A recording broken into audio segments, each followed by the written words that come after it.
ভূতের গল্প শুনবে? চলো শুনাই।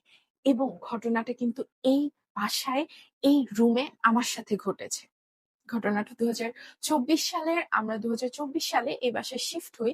এবং আমরা আসার আগে যে ফ্যামিলিটা ছিল তারা খুব একটা ধার্মিক ছিল না, আমি যতদূর শুনেছি। ঘটনাটা ঘটে আমরা আসার 1 মাস পরে। যেদিন ঘটে তার 2-3 দিন আগে থেকে শুরু করতে হবে, কারণ 2-3 আগে থেকেই মোটামুটি একটা কানেকশন আমি পাচ্ছিলাম। আমার রুমে ঢোকার পরে একটা টেবিল থাকে, সেখানে আমার ওয়াটার বোতল গুলো থাকে, একটা প্লাস্টিকের বোতল, একটা স্টিলের এবং একটা থার্মাল ফ্লাক্স টাইপের বোতল, যেটাতে 12 ঘন্টা গরম 12 ঘন্টা ঠান্ডা থাকে। তো যেটা হচ্ছিল, যেদিন ঘটনাটা ঘটে তার 3-4 দিন আগে থেকে আমার যে প্লাস্টিকের বোতলটা ছিল সেটা বারবার পড়ে যাচ্ছিল, তাও রাত্রেবেলা। পরে আমি নোটিস করি যে ওটা নির্দিষ্ট একটা সময়ের মধ্যেই পড়তো। তো প্রত্যেকদিন রাত্রেবেলা সেম জিনিস হচ্ছে। যেদিন ঘটনাটা ঘটে ওদিন আমি ক্লাস করে এসে, টিউশন শেষ করে প্রচন্ড প্রচন্ড টায়ার্ড ছিলাম।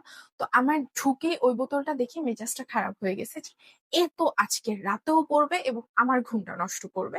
তো আমি গিয়ে এটাকে বাইরের রুমে রেখে দিয়ে আসি যে এটা এখন থেকে এখানেই থাকবে, আমি আর এটা আমার রুমে নিব না, কারণ ওটা আমি বাইরে যখন বের হতাম তখন পানি ক্যারি করার ক্ষেত্রে ইউজ করতাম। তো তারপর রুমে আসি, ফ্রেশ হই, কোনো মতো একটু খেয়ে দিয়ে আমি ঘুমিয়ে পড়ি। 11টার দিকে হয়তো আমি ঘুমিয়ে পড়ি এবং আমার ঘুম 12:30 থেকে 1টার দিকে ভেঙে যায়। তো আমি এসে যেহেতু রুমটা না গুছিয়ে কিছু না করেই ঘুমিয়ে পড়েছিলাম, স্কিন কেয়ারও করিনি, তো সবকিছু শেষ করে আমি আবার শুইতে যাই বোধহয় 2টা থেকে 2:30টার দিকে। তো 2টা থেকে 2:30টার দিকে যখন ঘুমাতে যাই, যেহেতু আমি একটু আগে ঘুম থেকে উঠেছি, স্বভাবতই আমার তখন খুব একটা ঘুম আসে না, যার জন্য আমার একটু স্ক্রল করতে ইচ্ছা করতেছিল। তো আমি স্ক্রল করতে শুরু করি, এরপর মনে পড়ে যে উফ, কালকে সকালে তো ক্লাস আছে। তো 15-20 মিনিট স্ক্রল করার পর ফোনটাকে রেখে আমি শোয়ার জন্য প্রিপেয়ার্ড হই। এখন এখান থেকে ঘটনাটা শুরু হয়। তখন প্রায় 3টা বাজে, 3টা বাজতে 10 থেকে 15 মিনিট বাকি। এবং আমি চেষ্টা করি সব সময় 3টার আগে ঘুমিয়ে যাওয়ার জন্য, যদি না আমার ডিপ্রেশন অ্যাটাক হয়, অ্যাংজাইটি অ্যাটাক হয় তাহলে। কেন? কারণ কোনো একটা সময় আমি জেনেছিলাম যে 3টার পর থেকে ডেভিল আওয়াজ শুরু হয়, এবং তখন আমি এই জিনিসটা বেশ মানতাম। এখন যদিও এটা মেনটেন করা হয় না, তবে 3টার আগে তখন যেহেতু ঘুমিয়ে পড়ার চেষ্টা করতাম, আমি এই জন্য ফোনটা রাখি। ফোনটা, আমার খাটটা তখন ছিল উল্টো দিকে, মানে এখন যেদিকে তার উল্টো দিকে। তো আমার রুম থেকে ঢুকেই যে সাইডে আমার খাটটা পড়ে ওই পাশে হচ্ছে আমি ফোনটা রাখি, এবং উল্টো দিকে ওয়াল, সেই দিক হয়ে ঘুমিয়ে যাই, কারণ ওই দিকটা আমার ডান সাইড পড়ে। তো আমার স্পষ্ট ভাবে মনে আছে যে আমি আমার ফোনটা অফ করেই ওখানে রেখেছিলাম। আমি যখন ঘুরি ঘুমানোর জন্য, আমার রুমটা আমার কাছে খুব ভারী মনে হচ্ছিল। মনে হচ্ছিল যে আমার রুমে হয়তো অনেক মানুষ আছে। তো এটা মনে হওয়ার পরেও আমি দোয়া কালাম পড়া শুরু করব, এমন সময় দেখলাম যে আমার পিছনে একটা আলো এভাবে জ্বললো, আবার নিভে গেল। জাস্ট কয়েক সেকেন্ড, 1 থেকে 2 সেকেন্ড হবে। এখন আমার তো মনে আছে যে আমি আমার ফোনটা অফ করে ঘুমিয়েছি। যেহেতু আমার ফোন সাইলেন্ট থাকে বা ভাইব্রেশনে থাকে, তো মনে হলো যে কেন না কোনো নোটিফিকেশন আসতেই পারে। আমি ফোনটা আনলাম, চেক করলাম, কিচ্ছু নাই, নাথিং। পরে মনে হলো যে আচ্ছা ঠিক আছে, আমার হয়তো ভুল হয়েছে, হয়তো ফোনটা অন ছিল। তখন এটা মাথায় কাজ করে নেয় যে ফোন অন থাকলেও 1 সেকেন্ডের জন্য অফ অন হয়ে কেন 1 সেকেন্ডের মধ্যে আবার অফ হয়ে যাবে। তো এরপর আমার আরো বেশি মনে হতে থাকে যে রুমটা আরো বেশি ভারী হয়ে যাচ্ছে এবং আমি কিছু পায়ের আওয়াজ শুনতে পাচ্ছি।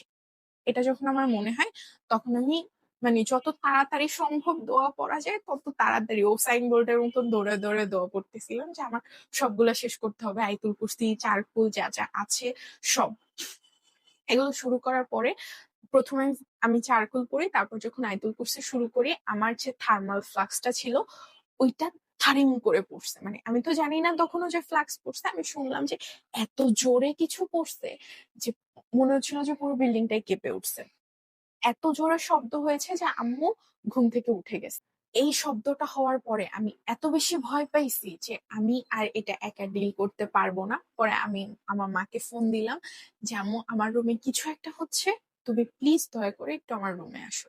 পরে মা আসলো। মা এসে দেখে যে আমার যে থার্মাল ফ্লাক্সটা ছিল সেটা মাটিতে পড়া, এবং ফ্লাক্সটার যে মুখাটা আছে সেটাও ফেটে গেছে, এবং নিচের সাইডটাও ফেটে গেছে। একটা টেবিল কতটুকু উঁচু, আমি ধরে নিলাম যে টেবিল থেকে ওটা বাতাসে পড়েই গেছে। যদি বা পড়েও যায় তাহলে কিভাবে ফ্লাক্সটা নিচ এবং উপর দুই সাইডে ফেটে গেল, এটা আমার মাথায় আসতেছিল না। পরবর্তীতে মা বাবাকে জানায় যে আমার বাবা হজ করে আসে এবং সে বেশ ধার্মিক একজন মানুষ। বাবাকে জানায় যে এরকম এরকম হচ্ছে বাসায়, কি করতে পারি। পরে বাবা বলল যে সকালে এবং সন্ধ্যায় আহ, 2 বেলা করে বাসায় সূরা বাকারা এবং আরো কিছু আমলের কথা বললো, এগুলো করতে। আর সন্ধ্যাবেলা হচ্ছে সব দরজা জানালা অফ করে দিতে। আল্লাহর রহমতে সবকিছু করার পর আমাদের বাসার উপরে যা যা ছিল এগুলো চলে যায় এবং আমরা এখন বেশ ভালো আছি, সেফ আছি। এর মাঝখানেও আরো অনেক ঘটনা ঘটে, তোমরা যদি জানতে চাও তাহলে আমাকে বলো, আমি তোমাদের সাথে শেয়ার করব একদমই নিজের সাথে এক্সপিরিয়েন্স করা কিছু হরর স্টোরি। আই হোপ তোমাদের ভালো লাগবে। টাটা।